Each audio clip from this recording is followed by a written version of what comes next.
A graça do nosso Senhor Jesus Cristo, o amor de Deus e a comunhão do Espírito Santo esteja com todos vocês no dia de hoje, meus irmãos. Hoje nós trataremos sobre o batismo nas águas. E para tratar sobre o assunto, nós analisaremos o texto sagrado que está no livro do Evangelho de Jesus Cristo segundo Lucas, no capítulo 3, no verso 3, que diz: E ele percorreu toda a região ao redor do Jordão, pregando o batismo de arrependimento para a remissão dos pecados, conforme está escrito no livro das palavras do profeta Isaías, dizendo: A voz de um chamando no deserto: Preparai o caminho do Senhor, faça seus caminhos retos. Irmãos, batismo nas águas, um ato profético que há muito tempo ele é seguido pelas igrejas evangélicas e cristãs do mundo. Um batismo, como a própria palavra diz, batismo de arrependimento. Batismo nas águas nada mais é que a submersão, ser submerso nas águas, completamente submerso nas águas. E esse batismo, esse ato profético, como eu disse, ele simboliza a morte daquele que reconhece que Jesus Cristo, ele morreu na cruz para nos salvar. E aquele que reconhece, aquele que aceita Jesus Cristo como seu único e suficiente Salvador, e que ele pagou um preço altíssimo, preço de sangue, para a remissão dos nossos pecados. Então, o batismo, ele nos faz nascer, morrer para a velha criatura e nascer novamente. Mas, pastor, como isso acontece?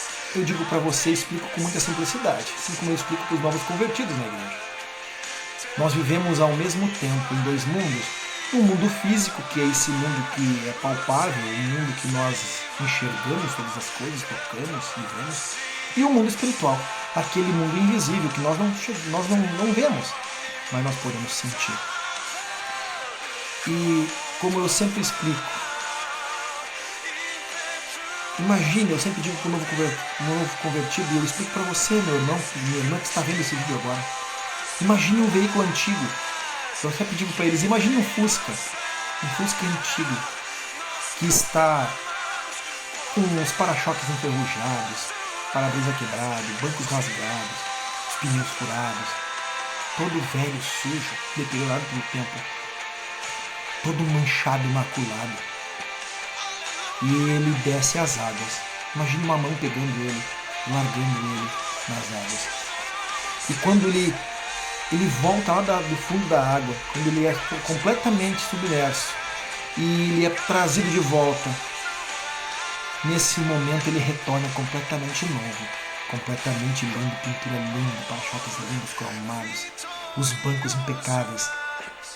Esse é o cristão que é batizado, pois todos os pecados que ele possuía, os erros que ele cometeu no passado, são esquecidos por Deus, e ele passa a ser uma nova criatura. Não importa se ele tem 90 anos ou se ele tem 10 anos de idade, o que importa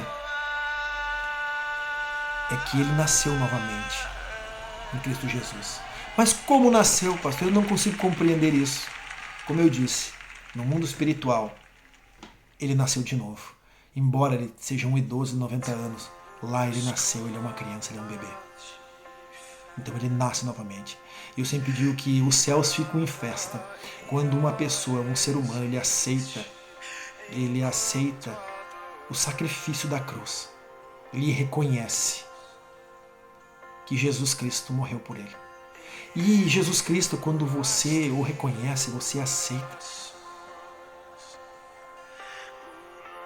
E você começa a caminhar sob a palavra dele, não fazendo mais coisas segundo o mundo, porque nós morremos para o mundo e começamos a viver para Cristo, seguindo os preceitos que a própria palavra dele nos ensina. Nós passamos a viver em Cristo e morremos para todas as coisas desse mundo. Então, meus irmãos, o Evangelho de Cristo, ele é novidade, uma novidade de vida. E o primeiro ato de uma pessoa que aceita Jesus Cristo, o primeiro ato de fé, de coragem de um filho de Deus, quando aceita-o como seu único e suficiente Salvador, é se batizar nas águas, na presença de várias testemunhas. E esse ato de fé faz com que ele seja restaurado na sua integralidade. Como restaurado, pastor?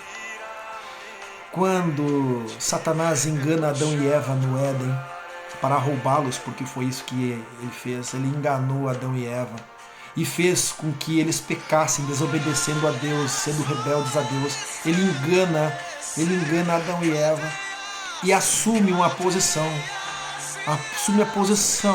deles naquele lugar, neste mundo. Esse Adão foi enganado e caiu com o pecado. Mas quando Jesus Cristo retorna agora como o segundo Adão e Satanás consegue, através das suas artimanhas, a morte de Cristo, ele não mais tem legalidade. Adão, lá no Éden, quando pecou, errou, deu autoridade através do pecado, deu autoridade para que Satanás pudesse agir nas suas vidas e ser o príncipe desse mundo. Mas, quando Jesus Cristo morre, ele morre santo. Satanás mata um homem santo e então Jesus, através da sua santidade, paga um preço muito alto. Um Deus, um homem santo, imaculado, sem pecado, morre para todos nós, para que todos nós pudéssemos viver. Por isso ele é a porta, por isso ele é o caminho, por isso ele é a verdade, por isso ele é a vida. Então ele veio, ele retornou para nos buscar, para nos remir dos pecados. E a partir de agora, todo aquele que quer ser salvo só precisa aceitá-lo, aceitar o sacrifício grandioso que ele fez na cruz por nós. Quando ele acessa o mundo espiritual, a sua salvação, através do sangue de Jesus, através do seu sacrifício, ele passa a alcançar a eternidade, a alcançar a vida eterna. Então a morte desse mundo, porque nós nascemos em morte, nós nascemos em pecado, e sobre o pecado fomos concebidos, pecado original. Quando você aceita Jesus na sua plenitude, como seu Salvador, único e Salvador, no batismo da remissão de pecados, e você se arrepende dos seus pecados e o aceita, você passa então a viver em Cristo, Jesus. Então, irmãos, o batismo é muito lindo, é maravilhoso. E eu convido você que ainda não conheceu o Senhor Jesus, eu convido você que ainda não conhece esse Deus maravilhoso, eu convido você a aceitar Jesus como seu único e suficiente Salvador. E você que quer, eu quero fazer uma oração com você agora. Feche os teus olhos comigo e diga: Senhor Jesus, nesse momento, eu peço perdão, eu me arrependo dos meus pecados. E eu te confesso como meu único e suficiente Salvador. Eu aceito, meu Pai. E eu creio que o Senhor morreu na cruz para me salvar, para pagar um preço altíssimo por mim. E nesse momento, eu quero fazer uma aliança contigo. Uma aliança de vida. Pois o Senhor já pagou um preço altíssimo por mim. Eu quero te servir, eu quero te seguir, eu quero ter vida nova, eu quero ser limpo, restaurado, curado. Em nome de Jesus, que essa oração possa alcançar você. Que Deus abençoe você, que Deus abençoe a sua casa, que Deus abençoe a tua vida e que Ele possa servir para você como um divisor de águas na tua vida. Em nome de Jesus. Amém e amém.